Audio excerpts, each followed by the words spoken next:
Bonsoir à tous, ravi de vous retrouver. Voici les titres de ce dimanche 23 juin. Un week-end de fête, les 100 ans de l'AS Monaco ont été un vrai succès populaire. Animation la journée et concert en soirée de Big Flo et Oli. Nous reviendrons aussi sur la fête de la mer organisée par le Yacht Club. Un nouvel espoir dans le domaine des cancers pédiatriques du cerveau. Des tests prometteurs réalisés par le Centre scientifique de Monaco vont déboucher sur un essai clinique. Le docteur Vincent Picot nous en dira plus. Se perfectionner en maths grâce au bridge, c'est possible et ce dès le plus jeune âge. Nous avons assisté à un tournoi inter-école au collège Charles III. Les élèves et les profs sont conquis. Mais d'abord, l'image de la soirée d'hier, Big Flo et Oli ont enflammé le port.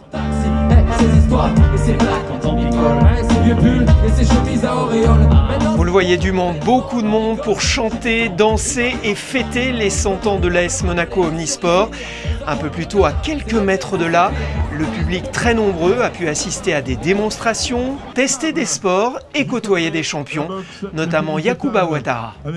C'est cool de pouvoir fêter 100 ans, c'est quelque chose d'énorme et de pouvoir partager aussi ça avec les fans. Moi je leur donne un petit peu de mon temps qui n'est pas grand chose et ils repartent avec des sourires, donc moi ça me rend heureux. Formule 1, Max Verstappen remporte le Grand Prix d'Espagne, la 61e victoire de sa carrière. Derrière on retrouve 3 Britanniques, Lando Norris, Lewis Hamilton et George Russell. Déception, Charles Leclerc n'est que 5e. Prochaine course, le Grand Prix d'Autriche, dimanche prochain. Autre événement sportif du week-end, la traditionnelle fête de la mer organisée par le Yacht Club de Monaco. C'était hier pour la Saint-Pierre, patron des pêcheurs, avec une grande parade qui a réuni amateurs de bateaux, à voile ou moteur, mais aussi des rameurs, sans oublier de nombreuses activités pour les enfants. Le Yacht Club de Monaco qui a accueilli mercredi les voiles de l'espoir, une centaine d'enfants en rémission de cancer et de leucémie partis dimanche dernier de Saint-Raphaël pour longer le littoral et vivre une expérience unique à bord de 50 bateaux. Justin Hadel revient sur cette escale en principauté qu'ils ne sont pas prêts d'oublier. Ils sont arrivés dans la matinée, sourire aux lèvres. Les 50 embarcations ont pris place le temps d'une journée et d'une nuit dans la marina du Yacht Club. Au programme pour les enfants, la relève de la garde, visite du rocher et même du palais. Les enfants ont aussi pu effectuer un tour du célèbre circuit de Formule 1 avec des voitures historiques de la CM. Mais ce n'est pas tout. Cet événement 100% bénévole, qui s'inscrit comme la plus grande manifestation au monde dédiée aux enfants en rémission de cancer, ont pu bénéficier d'une soirée au Yacht Club. Le thème, Princesses et princes de pirates. Le lendemain, avant leur départ, la satisfaction est au rendez-vous. C'était bien. C'était super, il y avait tout et c'était magnifique.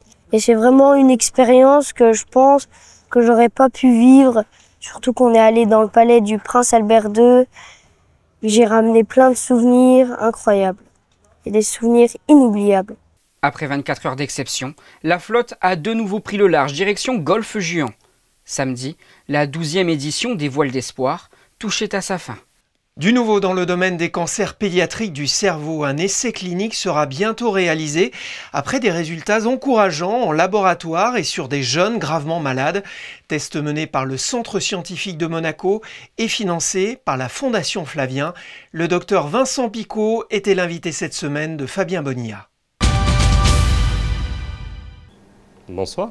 Nous avons de nouveaux résultats concernant des essais cliniques avec Mépandax. C'est ça, qu'est-ce que cet essai clinique ? Alors cet essai clinique en fait découle d'un travail de laboratoire qui a été réalisé ici au Centre scientifique de Monaco essentiellement avec quelques collaborations en France et qui a visé en fait à essayer de nouvelles manières de traiter les cancers pédiatriques du cerveau, certains de ces cancers et bien, il se trouve que les résultats en fait en laboratoire étaient suffisamment concluants pour déboucher maintenant sur leur transfert à la clinique et un essai clinique qui s'appelle Mépandax qui devrait débuter en septembre prochain, avec un petit peu de retard par rapport à ce qui était initialement prévu, avec vraiment l'espoir d'avoir de nouvelles manières de traiter certains de ces cancers et de mieux les traiter évidemment. Mais alors qu'est-ce que c'est concrètement? C'est une combinaison thérapeutique entre 2 médicaments, c'est ça? Absolument, c'est une combinaison thérapeutique entre un médicament et une chimiothérapie qui est utilisée déjà actuellement pour traiter ces cancers qui est dérivé en fait d'un traitement adulte. Et puis un autre traitement, alors là pour le coup, qui n'a jamais été utilisé dans ces conditions, dans les cancers pédiatriques du cerveau. Et c'est vraiment effectivement cette combinaison et la manière de l'administrer en mode métronomique, c'est-à-dire avec un schéma temporel particulier, qui est une nouvelle manière de traiter ces cancers. Et la bonne nouvelle, en fait, c'est que des enfants ont déjà bénéficié en amont de l'essai clinique de ce traitement. Oui, 6 jeunes de 12 à 21 ans, c'est ça ? Absolument, ouais. Absolument, qui en fait, avaient épuisé malheureusement toutes les lignes thérapeutiques disponibles pour essayer de traiter leur pathologie et qui se sont vus en fait prescrire ces médicaments sous la responsabilité évidemment des oncologues pédiatres qui les suivent de manière compassionnelle, c'est-à-dire en dehors d'une autorisation de mise sur le marché, une prescription hors AMM, comme on appelle, oui. Et en traitement dit compassionnel, c'est-à-dire en dernière chance un petit peu. Et quels ont été les résultats concrètement ? Alors les résultats sont très encourageants. Il faut savoir qu'on a affaire malheureusement à des cas un petit peu désespérés, hein, comme je le disais, qui sont en échec thérapeutique. Et bien certains de ces jeunes patients répondent très favorablement au traitement et donnent des signes d'amélioration de qualité de vie, parce que c'est important évidemment. Et puis aussi des réponses avec certaines tumeurs qui ont régressé. D'accord. Et pour ces jeunes, c'est une prise orale de ce médicament combiné. On n'est plus obligé, je crois, d'être à l'hôpital. C'est plus simple. Tout à fait, c'est l'un des avantages, et puis je parlais à l'instant de qualité de vie, c'est l'un des avantages de ces traitements qui sont des prises orales et donc qui ne nécessitent pas d'hospitalisation, contrairement à des médicaments qui s'administrent en intraveineuse ou ce genre de choses. Là, le traitement peut être suivi à domicile par les enfants, ce qui représente évidemment un confort par rapport à une hospitalisation. Et comment vont ces 6 jeunes qui ont testé le Mépandax? Est-ce que c'est trop tôt, j'imagine, pour dire qu'ils sont sauvés, ou comment vont-ils? Alors malheureusement, comme je disais, hein, tous ces enfants avaient déjà subi de très lourds traitements, étaient déjà au moins en 3e ligne de thérapie, c'est-à-dire avaient suivi 3 protocoles précédents. Malheureusement, certains d'entre eux sont décédés. En ayant quand même eu une amélioration de la qualité de vie en amont.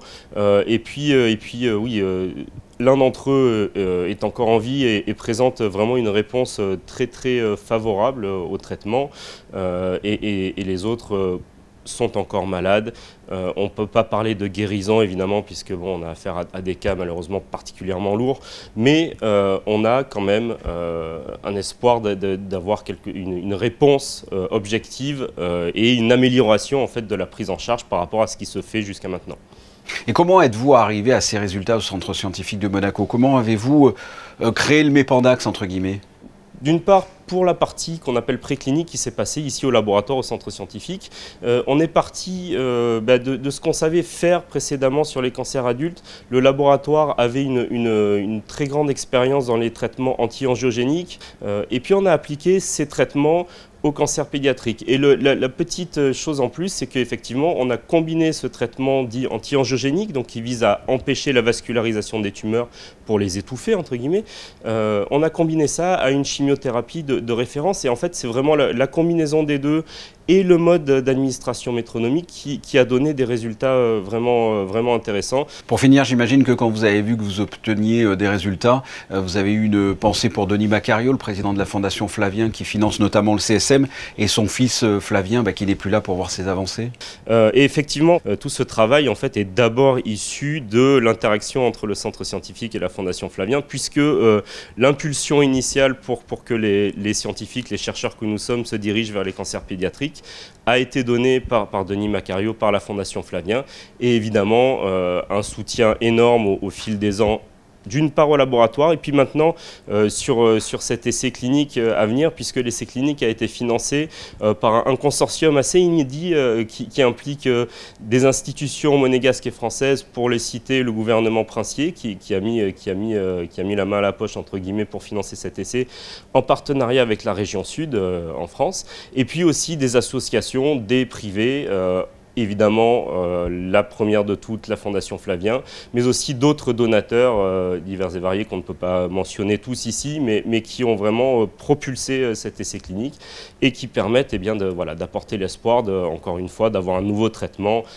efficace et qui garantit la meilleure qualité de vie possible aux jeunes patients concernés.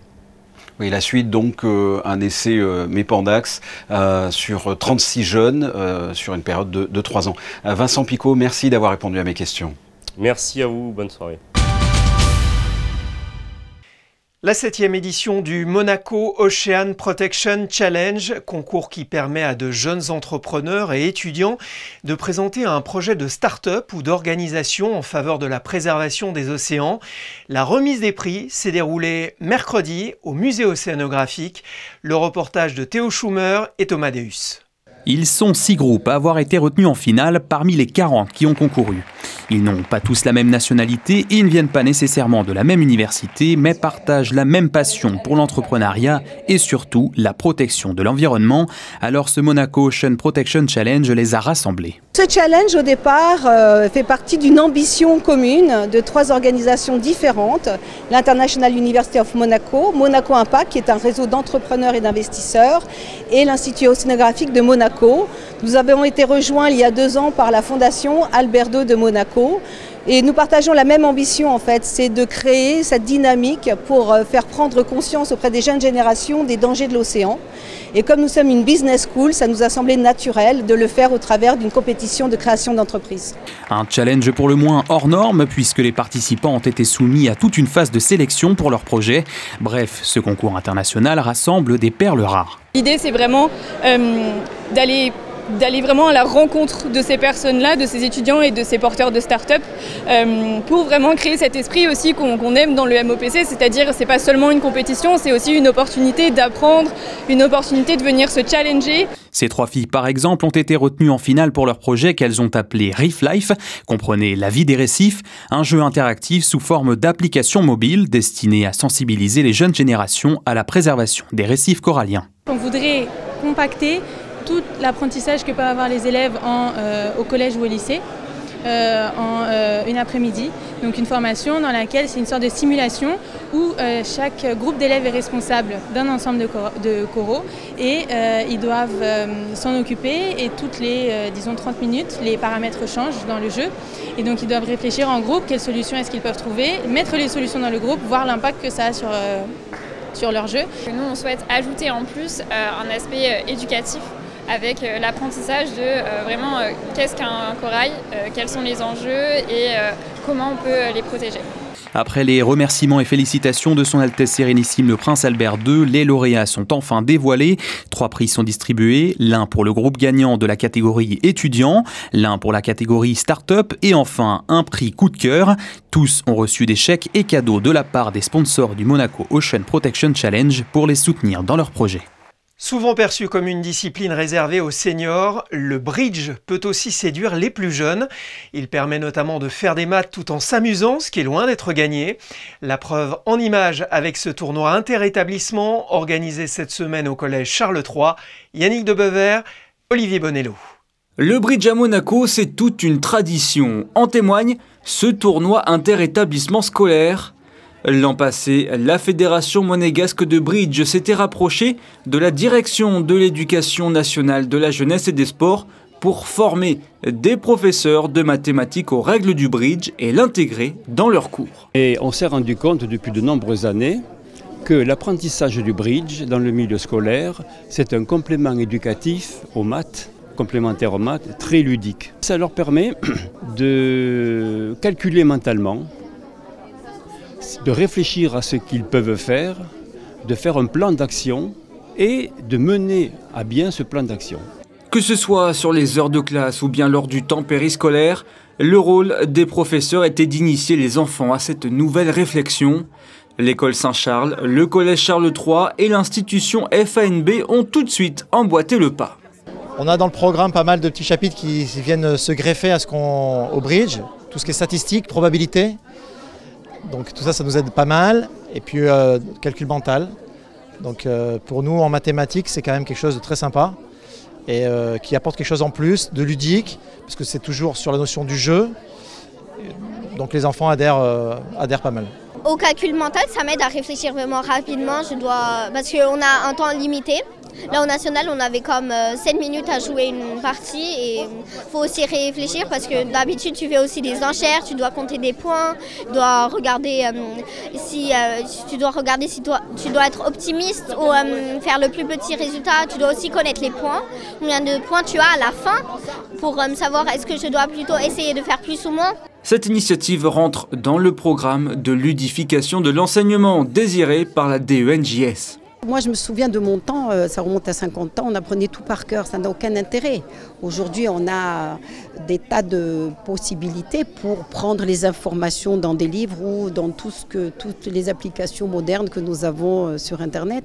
Donc aujourd'hui, ce qui est bien, c'est d'associer le jeu à l'enseignement. Donc on le fait aussi bien en sciences physiques, en mathématiques, en histoire-géographie, mais aussi en grammaire en français.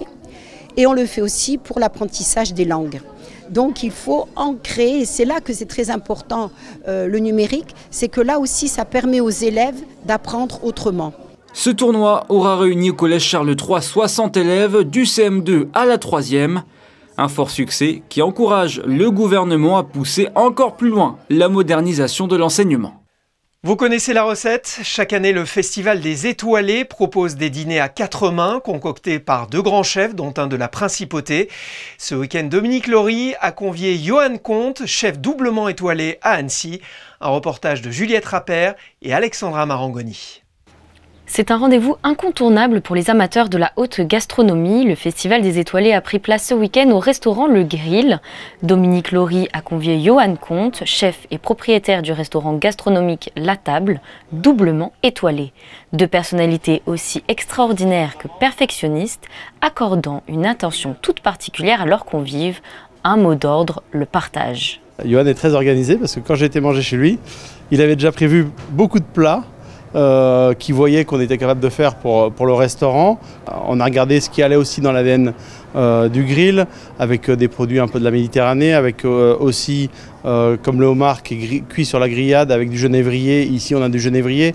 Voilà, pour qu'on ait vraiment une cuisine qui ait du sens, un menu qui ait du sens, et que ce soit un plat du grill ou un plat de Johan, le menu soit dans la continuité. On a fait avec les équipes, on a dit bon, on va le faire à ta façon, à ta méthode, ça on va le changer. Il y a eu 2-3 modifications parce qu'il faut s'adapter, mais c'est ce qu'on aime aussi, c'est le partage, c'est ça la cuisine, c'est partager un moment, transmettre des émotions aux clients, mais transmettre aussi un savoir-faire. 6 services pour découvrir ou redécouvrir la cuisine de ces 2 chefs étoilés pour une expérience inoubliable. On voulait quelque chose un petit peu d'enfantin, grillé, ces odeurs de barbecue, ça tombe bien, ils sont là devant nous. Donc bah oui, j'appelle le dilemme de Johan parce que j'adore le carpaccio, le tartare, la steak béarnaise. Alors on en a fait un petit amuse-bouche, donc on va jouer un petit peu sur le sel, le sucre, l'acide, la mer pour un petit peu amuser les papilles. Ensuite oui, on va faire un joli homard grillé. Bien sûr le homard, alors ça c'est mes origines, celte, bretonne. Donc il y a plusieurs petites touches comme ça qui se ressemblent. Ce qu'on aime manger aussi, c'est un joli plateau d'huîtres, et ben là on l'a fait au naturel, comme ça. Plein de petites surprises, mais en tout cas un moment délicieux. Cette édition sera clôturée le 11 octobre 2024 par la grande soirée de gala qui se déroulera à l'Hôtel de Paris. Les chefs Monte Carlo Société des Bains de Mer réaliseront à cette occasion un dîner composé de leurs plats signature. Une expo à découvrir, vous avez jusqu'à vendredi prochain pour aller voir Affaires de singe qui réunit une série de tableaux de Jelena Chebotar. C'est au Comité national monégasque de l'AIAP, l'Association internationale des arts plastiques auprès de l'UNESCO, qu'est Antoine Ier. Une naissance, un arbre, mené par la mairie de Monaco en étroite collaboration avec l'Office national des forêts. Cette opération s'inscrit dans le cadre de la campagne mondiale Plantons pour la planète, parrainée par le prince souverain. Cette année, 804 arbres seront plantés. Pour le 15e anniversaire de l'opération, une cérémonie symbolique s'est tenue en présence d'enfants de 15 ans sur le lieu des premières plantations, route de la Turbie. La 7e édition du concours international de roses. Cette année, 30 jardiniers de 10 nationalités différentes ont cultivé 75 variétés de rosiers. La remise des prix s'est déroulée mercredi à la roseraie Princesse Grasse, qui fête cette année ses 40 ans, comme un hommage. Écoutez Yves Piaget au micro de Théo Schumer et d'Olivier Bonello. C'est une idée qui nous permet d'être en contact avec le public, comme son nom l'indique, et ça peut se faire justement en ligne notamment, et par bulletins qui pouvaient être déposés dans les urnes avoisinantes. Et il est vrai que nous avons eu un écho très favorable, puisque plus de 920 personnes ont répondu à notre appel. Donc plus de 900 personnes ont répondu à cet intérêt et ont prouvé cet intérêt pour la roseraie Princesse Grace. C'est un hommage à la fois au prince Régnier qui a été le bâtisseur de Monaco et qui a, dans sa conception de Fontvieille, réservé cet espace en souvenir de la Princesse Grace. Et c'est encore une fois un nouvel hommage à la Princesse Grace qui a fait tant au travers de la rose pour la principauté de Monaco. On passe à la météo de ce lundi. C'est un temps similaire à celui d'aujourd'hui qui nous attend. Bonsoir Justin Adel. Bonsoir Sébastien, comme vous l'avez dit, nous allons rester sur un temps assez similaire à celui d'aujourd'hui pour débuter cette semaine. Du vent, des nuages et des instabilités sont à prévoir dans la matinée et dans l'après-midi. Elles pourraient même être plus intenses que celles de ce dimanche. Les températures, elles, oscilleront entre 19 et 24 degrés toute la journée. Il n'y aura qu'une petite heure d'ensoleillement, donc pour les courageux, s'il fait assez chaud pour vous afin d'aller vous baigner, la mer sera 21 degrés. Il fera jour à partir de 5h47. La nuit, elle, pointera le bout de son nez à partir de 21h17. Demain, nous fêterons Saint-Jean-Baptiste et célébrerons la fête de la Saint-Jean. Merci Justin, on se quitte avec la rétrospective des événements qui se sont déroulés les années précédentes à la même période. C'est le flashback de la semaine. Demain, vous retrouverez Fabien Bonilla. À bientôt sur Monaco Info.